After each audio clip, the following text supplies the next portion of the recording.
چوتھی محرم الحرام یوم شنبہ کو ابن زیاد نے مسجد جامع میں ایک خطبہ دیا جس میں اس نے حضرت امام حسین کے خلاف لوگوں کو بھڑکایا اور کہا کہ یہ حکم یزید سے تمہارے خزانوں کے منہ کھول دیے گئے ہیں، تم اس کے دشمن حضرت امام حسین سے لڑنے کے لیے آمادہ ہو جاؤ، اور اس کے کہنے سے بے شمار لوگ آمادہ کربلا ہو گئے اور سب سے پہلے شمر نے روانگی کی درخواست کی۔ چنانچہ شمر کو 4000، ابن رکاب کو 2000، ابن نمیر کو 4000، ابن رہنیہ کو 3000، ابن خرشہ کو 2000 سوار دے کر روانہ کربلا کر دیا گیا۔ پانچویں محرم الحرام یوم شنبہ اتوار کو شیز بن ربیع کو 4000، عروہ بن قیس کو 4000،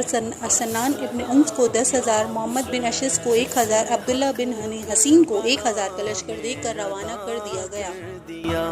اپنے نانا کا وعدہ وفا کر دیا، سب کچھ امت کی خاطر فدا کر دیا۔